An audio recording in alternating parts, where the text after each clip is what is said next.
नमस्कार. गृहविष्णू किचन मध्ये आपलं स्वागत. संध्याकाळी पोटभर जेवण तर करायचंय, परंतु पोळी भाजी वरण भात असा साग्र संगीत स्वयंपाक करायचा कंटाळा आलाय किंवा वेळ नाहीये. परंतु जे काही करू ते पौष्टिक आणि स्वादिष्टही असायला हवं, तर त्यांच्यासाठी ही आजची रेसिपी अगदी परफेक्ट आहे. आज आपण पाहतोय कोल्हापुरी पद्धतीचे धपाटे. कोल्हापूरला महालक्ष्मीच्या दर्शनासाठी गेल्यावर काहीसे अशा प्रकारचे धपाट्याचे स्टॉल पाहायला मिळतात. तुम्ही जर कधी कोल्हापूरला गेलात तर एकदा तरी हे गरमागरम पौष्टिक स्वादिष्ट धपाटे नक्की खाऊन पहा. हे धपाटे करायला अतिशय सोपे, शिवाय घरात सहज उपलब्ध असणाऱ्या साहित्यांपासून हे धपाटे तयार होतात. चला तर मग सुरुवात करूया आजच्या रेसिपीला. खमंग गरमागरम स्वादिष्ट कोल्हापुरी पद्धतीचे धपाटे.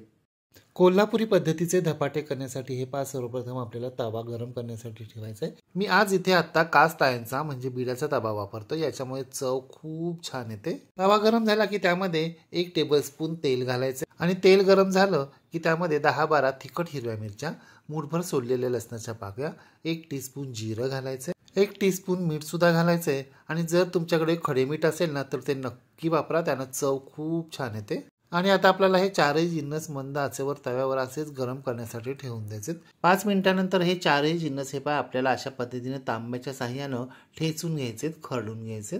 जिरं, लसूण आणि मिरच्या अर्धवट ठेचले जातील इतपतच आपल्याला ठेचायचे, जास्त बारीक ठेचायचे नाहीये. अशा प्रकारे मिरची आणि लसूण बिडाच्या तव्यावर ठेचून घेतल्यानं चव खूप भन्नाट येते. परंतु मग असं ठेचून घेताना ठसकाही भन्नाट येतो. त्यामुळे दारं खिडक्या उघड्या ठेवा, एक्झॉस्ट फॅन लावा.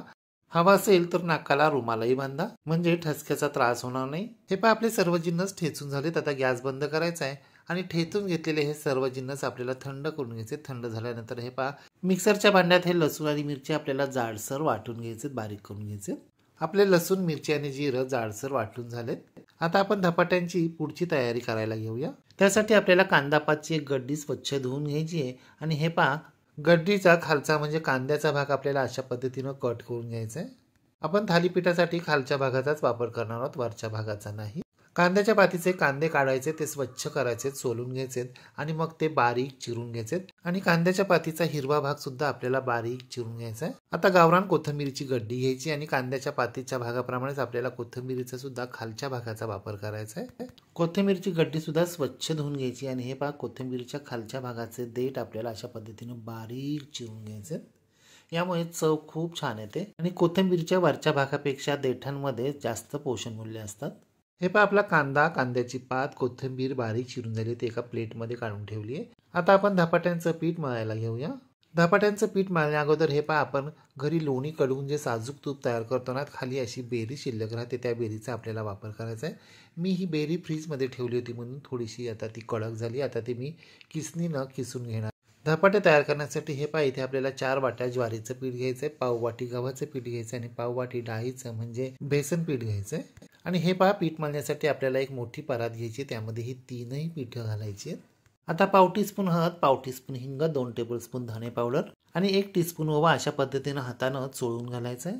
आता हिवाळा असल्यानं 2 टेबलस्पून पांढरे गावरान तेल सुद्धा यामध्ये घालायचे. आता यामध्ये आपण जी बेरी किसून ठेवली होती ना, ती 2 टेबलस्पून बेरी घालायची. यामुळे आपल्या धपाट्यांना तेलकटपणा, ओलसरपणा येतो आणि आपले धपाटे अधिक स्वादिष्ट बनतात. आता आपण मिक्सरवर बारीक केलेला ठेचा, बारीक चिरलेला पातीचा कांदा, कांद्याची बारीक चिरलेली पात, देठासहित बारीक चिरलेली कोथिंबीर यामध्ये घालायची. चवीप्रमाणे मीठही घालायचं. आपण ठेचा करताना देखील मिठाचा वापर केलाय, त्याचा अंदाज घेऊनच मीठ यामध्ये घालायचंय. आणि आता आपल्याला हे सर्व जिन्नस कोरडेच व्यवस्थित मिक्स करून घ्यायचे, एकजीव करून घ्यायचे.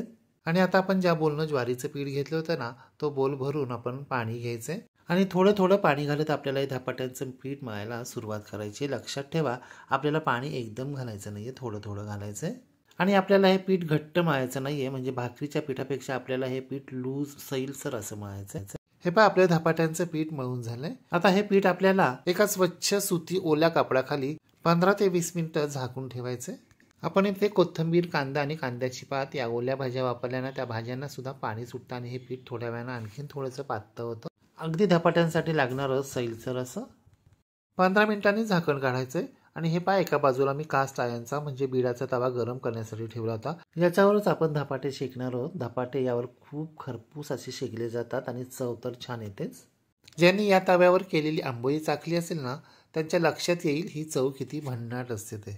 आता पोळपाटावर एक ओलं केलेलं सुती कापड घालायचंय, त्यावर थोडंसं अशा पद्धतीने पाणी घालायचंय। ज्या कापडानं मी पीठ झाकून ठेवलं होतं ना, त्याच सुती कापडाचा मी इथे वापर करतोय।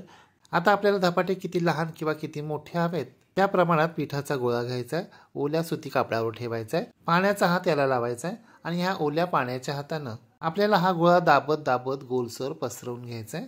आपल्याला धपाटा किती पातळ किंवा किती जाड हवा आहे त्या प्रमाणात हा गोळा आपल्याला गोल गोल पसरवत राहायचे। कोल्हापूरला महालक्ष्मीच्या मंदिराबाहेर स्टॉलवर जे धपाटे मिळतात ना, ते अगदी पातळ आणि मोठे असतात। तेवढे पातळ आणि मोठे आपण करणार नाही आहोत। हे पहा, आपला धपाटा गोल पसरवून झालेला आहे। आता याला आपण अशा पद्धतीनं 5 होल तयार करून घ्यायचे, म्हणजे जेणेकरून आपल्याला धपाटा शेकताना त्यामधून तेल सोडता येईल। आता हा धपाटा कापडासहित आपल्याला अलगदपणे उचलायचा आहे आणि तव्यावर अगदी हळुवारपणे तो शेकण्यासाठी सोडायचा आहे। धपाटा तव्यावर घातल्यानंतर हे पहा, हातानं त्यावर थोडंसं पाणी सोडायचं आहे आणि हातानं अशा पद्धतीनं थोडंसं दाबून घ्यायचं आहे आणि आता हे कापड आपण आपल्याकडे ओढत ओढत हळुवारपणे काढून घ्यायचं आहे। कापड काढून घेतल्यानंतर प्रत्येक होलमधून चमच्याच्या सहाय्याने हे पहा अशा पद्धतीनं तेल सोडायचे, गोलाकार सुद्धा तेल सोडायचे आणि धपाट्याच्या मध्यभागावर सुद्धा तेल सोडायचे। धपाट्यावर झाकण घालायचे आणि हा धपाटा आपल्याला मध्यम आचेवर 5 मिनिटे शेकून घ्यायचा आहे। जोपर्यंत पहिला धपाटा शेकला जातोय तोपर्यंत दुसरा धपाटा सुद्धा शेकण्यासाठी तयार करून घ्यायचा आहे। कांद्याच्या पाती व्यतिरिक्त तुम्ही तुमच्या आवडीच्या भाज्या देखील यामध्ये घालू शकता। हे पहा, धपाटा एका बाजूने शेकून झाल्यावर आपण ठेवलेल्या झाकण्यावर अशा प्रकारे वाफ तयार होते आणि ती वाफ तव्यावर पडून वाफेचा चर्र असा आवाज येतो। असा आवाज आला की समजायचा आपला धपाटा खालच्या बाजूने शेकून झालाय। आता झाकण काढायचं आणि हा धपाटा हे पहा अशा पद्धतीने उलटण्याच्या सहाय्याने सोडून घ्यायचा आहे आणि उलट करून घ्यायचा आहे। उलट करून झाल्यानंतर सर्व बाजूने तो उलटण्याच्या सहाय्याने अशा पद्धतीने दाबून घ्यायचा आहे, म्हणजे तो व्यवस्थित शेकला जाईल। दुसऱ्या बाजूने सुद्धा होलमध्ये आणि सर्वांगाने तेल सोडायचे, उलटण्याच्या सहाय्याने प्रेस करून घ्यायचे। हा धपाटा एका बाजूनच व्यवस्थित शेकून घेतला जातो, दुसऱ्या बाजूने मात्र पहिल्या बाजू इतका हा धपाटा शेकून घेतला जात नाही, परंतु कच्चाही ठेवला जात नाही। त्यामुळे हा धपाटा मऊसूद सुद्धा असतो, परंतु मी मात्र दोन्ही बाजूनी अगदी व्यवस्थित शेकून घेतोय, कारण मला हा धपाटा खमंग खुसखुशीत हवाय। हे पहा, आपला धपाटा दोन्ही बाजूनी खमंग खरपूस शेकला गेलाय। आता आपण तो काढून घेऊया। तयार झालेला हा धपाटा आता आपण एका जाळीवर काढून घ्यायचा आहे आणि इथून पुढचे सर्व धपाटे आपल्याला अशा पद्धतीनंच करून घ्यायचे।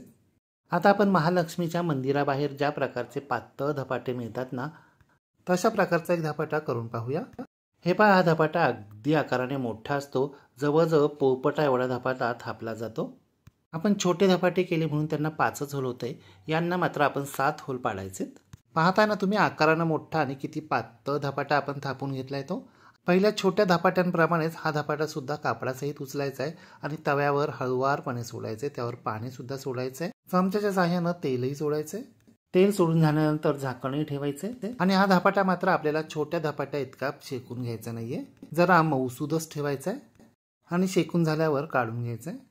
आपण आज दोन्ही पद्धतीने धपाटे पाहिलेत, तुम्हाला जसं हवंय जसं आवडतील त्या पद्धतीने करा, पण करा मात्र नक्की। तयार झालेले हे गरमागरम खरपूस धपाटे दही, लोणचं, चटणी आणि कांद्याच्या पातीबरोबर सर्व करायचे, किंवा टोमॅटो सॉस, मेयोनीज आणि तुमच्या आवडत्या चटणीबरोबर सुद्धा तुम्ही याचा आस्वाद घेऊ शकता। तुम्ही सुद्धा अशा प्रकारे कोल्हापूर पद्धतीचे धपाटे एकदा तरी करून पहा व कसे झाले ते कमेंट बॉक्समध्ये मला नक्की सांगा। रेसिपी आवडल्यास लाईक, शेअर, कमेंट करायला विसरू नका आणि हो, तुम्ही जर अजूनही गृहविष्णू किचन चॅनलला सबस्क्राईब केलं नसेल तर प्लीज नक्की सबस्क्राईब करा, शेजारील बेल आयकॉनवर प्रेस करा, म्हणजे माझ्या नवनवीन रेसिपींचे नोटिफिकेशन तुमच्या मोबाईलवर येतील।